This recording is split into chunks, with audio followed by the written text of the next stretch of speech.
Live from Fargo and serving you on TV, online, and on the go. This is Valley News Live 10 at 10.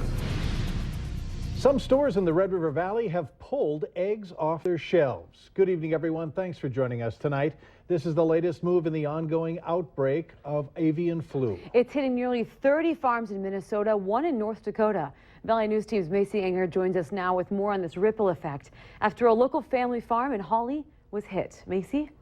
Mike and Stephanie, eggs from the Hawley, Minnesota farm, Bear Brothers Incorporated, will not be sold at Hornbacher stores in the valley until the outbreak is over. A company official says that any eggs that were on the shelves weren't believed to be affected, but have been pulled as a precaution. Matthew Seth says Hornbachers will be restocking with a substitute brand from the region. Lyseth told me it will be at a comparable price and should be on the shelves by Friday. He says with the flu hitting a family farm, it shouldn't impact prices because the cost is based on supply and demand nationwide, not locally. People just got to understand, the prices keep going up. And I mean, for a dozen, it was over $2 last I checked, which is a lot of money when it used to be $1.69. I guess the guy has to look at it this way. The good Lord takes care of everything. So I'm sure he'll take care of this too. For travelers, don't plan on buying chicken or eggs in North Dakota or Minnesota and taking it over the Canadian border. Restrictions have been put in place and any raw poultry products won't be allowed to cross into Canada. Turkey and chicken products nationwide have also been affected, but it's still too early to know how much of an impact. Stephanie? Okay, Macy, thank you. The actual disease is bad for the birds, but not for humans. The CDC considers the likelihood of bird-to-human transmission of the virus pretty low. Meanwhile, federal investigators have posted warning signs around the Bear poultry farm near Hawley, telling people to stay away. Signs of avian flu were first noticed among chickens on Monday. Further testing is being done. It's likely that all 300,000 birds will have to be destroyed. If confirmed, it would be the third avian flu outbreak in northwestern Minnesota. The victim testified today in a trial of a suspended West Fargo teacher. Aaron Knodel is charged with having a sexual relationship with a girl in 2009. She was a 17-year-old student at the time. The victim, the alleged victim, who is now 23 and in college, took the stand, saying the relationship she had with Knodel from her freshman to senior year in high school changed from the typical teacher-student relationship after her senior year Christmas break. Valley News Team's Ashley Bishop is following this trial and has more. I was trying to hide my phone so that they wouldn't look at my text message. And I remember Aaron said that he liked my hands because they were small and petite and young. The victim went on to say the first sexual act was done at Knodel's house while his wife was away. That is where she says oral sex occurred. I tried to unbutton his pants, and he said no. And I asked why, and he said he wanted to wait until I was 18.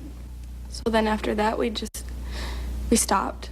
I felt hurt. I felt like I had done something wrong. So I remember we just laid there.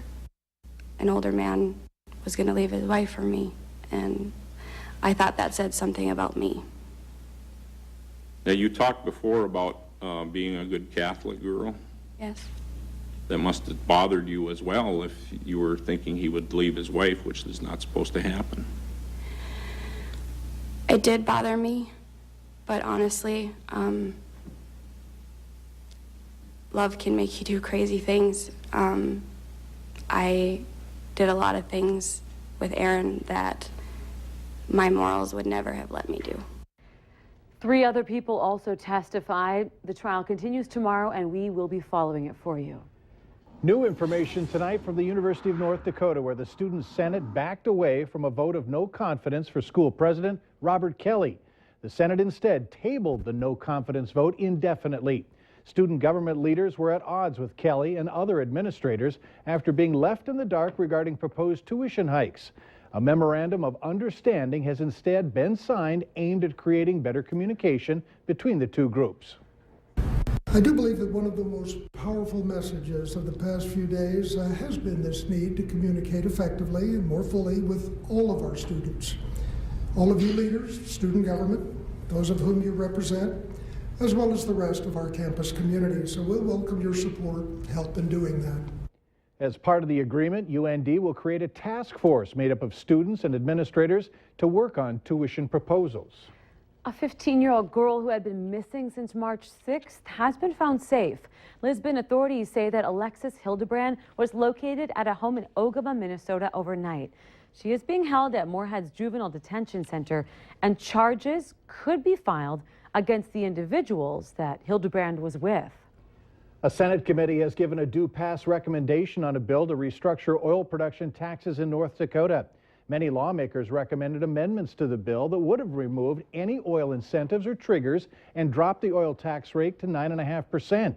The committee approved one amendment that would change the House version with the 9.5% tax rate to 10%. But Senate Minority Leader says lawmakers do not need to cut the extraction tax. There's room to move when it comes to reforming the trigger. We don't have to make multi-billion-dollar intergenerational decisions in the remaining days of this legislative session if we're concerned about the trigger. We can focus in on the trigger and leave that 6.5% extraction tax alone. Now, the bill is expected to go to the Senate floor tomorrow, possibly for a vote. It's Earth Day, a day to make an extra effort to protect our home here. Many are focused on water conservation, especially with drought conditions right here in the valley. But as Storm Team meteorologist Lisa Green reports, we're taking for granted another important commodity right under our feet. It is one of the most precious resources we have on this planet. Once it's gone, it's pretty much gone for generations. So it can take hundreds of years to reclaim soil once it's lost, if it can be reclaimed at all. In this dry stretch of weather, NDSU Extension Service soil specialist Dave Franzen says protecting the soil is priority number one. You know, there's crop insurance if we have a drought. There's not crop insurance if we lose soil. In fact, Franzen is not sold on the drought at all. Yeah, there's a little bit of a technique to it. As Franzen runs experiments on NDSU's study plots, he's taking soil samples and finding that there's enough moisture in the subsoil right now. But underneath, there's moisture, and this is good news for the farmers because the wheat's in the ground maybe an inch, 2 inches, something like that. We had that nice half-inch of rain. Instead, he's focused on what's happening at the surface. Some fields lost 2-3 inches of topsoil just in that one wind. Franzen says some parts of the valley have lost more than a foot of topsoil in the last 60 years. And as the valley takes a turn to more typical, drier conditions, it's time to stop taking it for granted. I think over the last 20 years it's been so wet that we've forgotten about this. And so I think it's time that the younger generation really understands that these soils are precious, limited commodities. Lisa Green, Valley News Live. There are some steps to take to help prevent soil erosion. Leaving crop residue on the fields helps to keep soil in place, along with no-till and modified no-till practices. And one tried and true method is the shelter belt. Remember to like Valley News Live on Facebook. You can follow the latest news, weather, and breaking news updates anytime on your feed. Just search Valley News Live, like our page, and you'll stay informed throughout the entire day. Valley News Live 10 at 10 continues with no wait weather. Oh, and adding to that story, we have more chances of rain heading through the next several days, which will be beneficial for all involved. But tonight we have some cold weather to talk about. Here's the headlines that we're looking for the next couple of days. The nicest day of the work week is going to happen as we go through our Thursday tomorrow. A lot of sunshine, light winds. Friday, a good chance of rain across at least the southern half of the viewing area.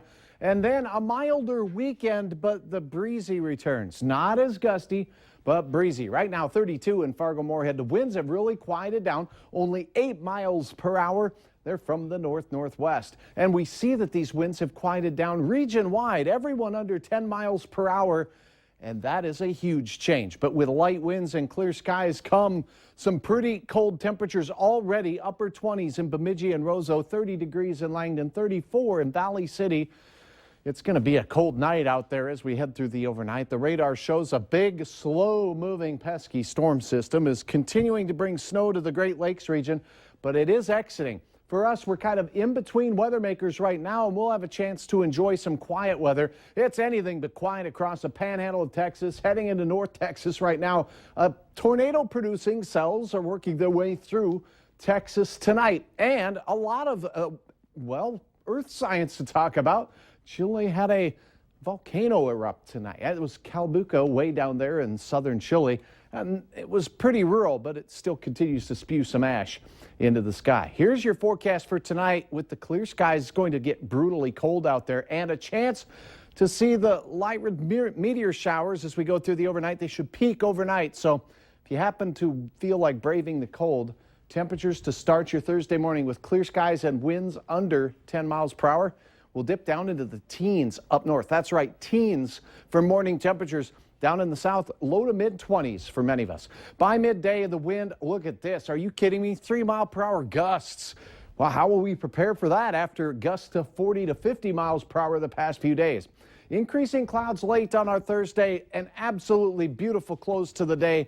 Enjoyable with those high clouds moving in and a chance of some nighttime showers Thursday night. Friday, that'll introduce our chance of some significant rain making its way through Fargo, Devil's Lake, and into Lakes Country as we go through the overnight. Because temperatures will be coldest to the east, they could see some snow in places like Clearwater, Hubbard, and even Beltrami counties. Then heading into Friday afternoon, it becomes mostly rain. We'll have periods of gray skies and cooler weather with upwards of a quarter to a half of an inch possible for many of our southern counties. Thursday's planner, 25 chilly degrees as you're heading out the door on your way to work. It's going to be cool. Give yourself time to warm the car up and maybe even scrape off some frost. 46, though, for your midday hour. Wind under 20 miles per hour all day long. 56 gorgeous degrees, the best day of the week. Afternoon temperatures well into the 40s along Highway 2 and points north. 49 to 50 degrees out in Lakes Country as well. Near 60, though, for Ellendale, for Oaks. And some gorgeous sunsets with these clearing skies. Gene Hansen sharing this one from the Edgeley area earlier in the week. All right, our windy conditions return a little bit on Friday, but more so cloud and wet weather to close out the work week. Then milder for the weekend ahead as we'll see temperatures in that 53 to 65 degree range. Next week, it looks unsettled with wet weather Monday through Tuesday. Look at Wednesday, though, 70 degrees. I call that springy, spring-like weather returning. Spring, even summer-like. It'll feel nice. It will, think such. Still ahead tonight on Valley News Live 10 at 10, a computer battery recall, what you need to look out for. But first, got a runner's injury just before the Fargo Marathon?